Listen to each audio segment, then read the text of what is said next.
पूर्णिया भाजपा का प्रत्याशी सिर्फ स्थानीय मुद्दा नहीं है या फिर राज्य मुद्दा नहीं है, बल्कि एक राष्ट्रीय मुद्दा हो चुका है कि आखिर पूर्णिया में सदर भाजपा के प्रत्याशी कौन होंगे। क्योंकि जो यहाँ से वर्तमान में भाजपा के विजय खेमका जो है 2 बार के लगातार विधायक है और तीसरी बार के रेस में है। लेकिन जब आज से आप पूर्व 2020 और 2020 से पूर्व 2015 में जाएंगे तो उस वक्त में भी जब भाजपा के प्रत्याशी के रूप में विजय खेमका का नाम सामने आया था तो जब तक नाम डिक्लेयर नहीं हुआ किसी को भी पता नहीं था भाजपा के प्रत्याशी कौन होंगे। और रातों रात एकाएक भाजपा के प्रत्याशी के रूप में अलग बात है कि पूर्व से, क्योंकि भाजपा के पास जो बायोडाटा जाता है उस बायोडाटा पर गहन मंथन होता है, जो गहन मंथन जिला से लेकर राज्य, राज्य से लेकर केंद्रीय नेतृत्व में संघ के रास्ते जरूर जाता है। और उस संघ के रास्ते जिसकी भी यात्रा होती है उसकी वहां पर टिकट की दावेदारी की उम्मीदें बढ़ जाती है। आज भी हम ऐसे ही 3 लोगों पर चर्चा करेंगे, 3 वो नाम पर चर्चा करेंगे जिसके लिए या जिसको लेकर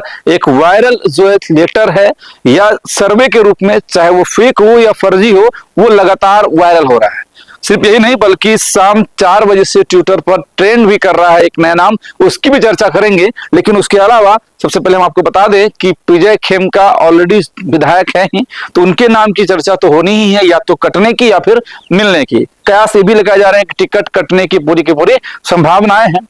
नंबर 2 पर जो चल रही है वो ऐसी महिला नेत्री है जो कम समय में आकर भी अपने मेहनत के दम पर, अपने कुशल जो भी नेतृत्व क्षमता है उसके दम पर घर घर अपनी पहचान जरूर बनाने में कामयाब रही, जिसका नाम नूतन गुप्ता है। और वो भी टिकट की दावेदारी में 2nd नंबर पर चल रही है। वो लेटर भी इस तरह का वायरल हो रहा है। लेकिन आज एक और नाम की हम लोग चर्चा करेंगे, क्योंकि जिस तरह से मैंने आपको बताया कि जैसे 2015 के चुनाव के समय में जब प्रत्याशी की घोषणा होती है बिहार भाजपा के पूर्णिया सदर से, तो उसे लोग एक्सेप्ट भी करते हैं, जिताते भी हैं। और हम लोग इस बार पूर्णिया सदर भाजपा प्रत्याशी की चर्चा है इसलिए भी कर रहे हैं क्योंकि ये हॉट सीट माना जा रहा है। क्योंकि सीमांचल में टोटल 24 के आसपास का विधानसभा का क्षेत्र पड़ता है और वहां पर भाजपा के मात्र 8 विधायक हैं, या फिर 8 जगह पर सीटें जो है वो उनकी मिली हुई। आप ये समझिएगा, यानी कि सीमांचल में भाजपा को भी इस बात का डर रहता है कि हम जीत नहीं पाएंगे। इस कारण से भी कई सीटों पर, कई जगह पर, जैसे आप लोकसभा के चुनाव का अगर समय आप देख लीजिए, लोकसभा में प्रत्याशियों को देख लीजिए, पूर्णिया भाजपा छोड़ दे,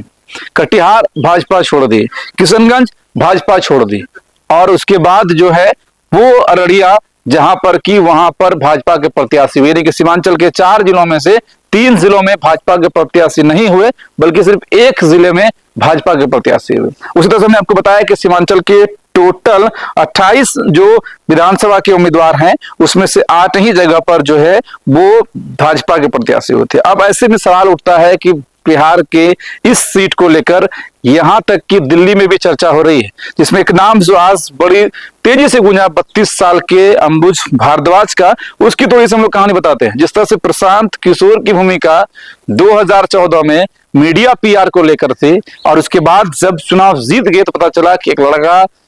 जो है इस कैंपेन के पीछे था जिसका नाम प्रशांत किशोर था, जिनके कैंपेन के बाद मोदी जी को जीत हासिल हुई। उसी तरह से रेखा गुप्ता जो दिल्ली की मुख्यमंत्री हैं, उनके कैंपेन के पीछे भी इस 32 साल के पूर्णिया के बराड़ा कोठी का और मधुबनी बाजार के रहने वाले लड़के का भी नाम सामने आता है, जिनकी की भूमिका अहम होती है। चाहे कोई भी मुद्दा हो, 2-4-5 मुद्दे पर हम लोग गहन बातचीत करेंगे, क्योंकि जिस हिसाब से, जिस तरीके से दिल्ली में अरविंद केजरीवाल को हटाकर रेखा गुप्ता के हाथों, यानी कि भाजपा के हाथों में सत्ता आई, जिसमें एक अहम भूमिका इस लड़के की भी कही जाती है। क्योंकि दिल्ली यूनिवर्सिटी से स्नातक, पत्रकारिता में स्नातक की डिग्री लेकर राजनीति में कूदने वाला अंबुज जो है वो पूर्णिया की राजनीति में भी कई बार सक्रिय रहा है,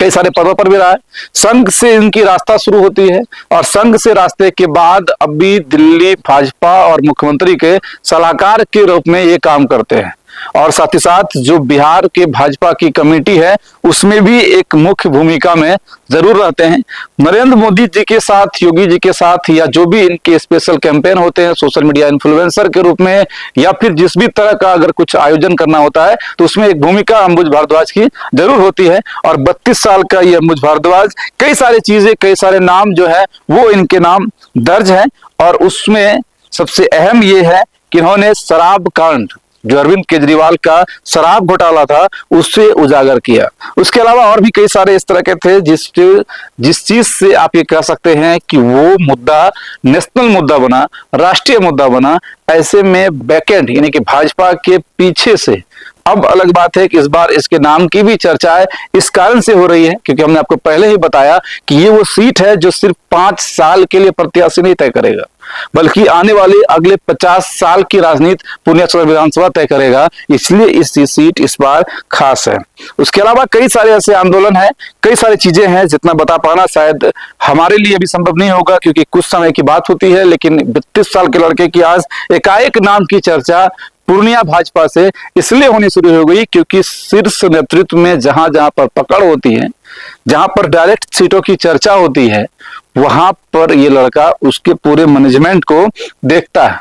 उसकी पूरी तहकीकात करता है, उस बारीकी से उस रिपोर्ट को उस तक पहुंचाता है और उसी जगह पर इसके नाम की चर्चाएं भी हो रही है कि क्यों ना पूर्णिया सदर सीट से इसे ही भेज दिया जाए। इस कारण से भले नीचे से ना सही लेकिन ऊपर से ही उस लिस्ट पर एक नाम जो अंबुज भारद्वाज का है वो चर्चा जरूर चल रहा है। जब इनके पिताजी की पुण्यतिथि थी बड़हरा कोठी में तो उसके बाद एक विशेष आमंत्रण के तौर पर ही सब जगह पर सारे पूर्णिया के लोगों को भी इन्होंने आमंत्रित किया था और एक जमावड़ा जो है जरूर बड़हरा कोठी में लगाया गया था। मकसद यही था, दस्तक यही थी कि लोग जाने, लोग समझे, ऊपर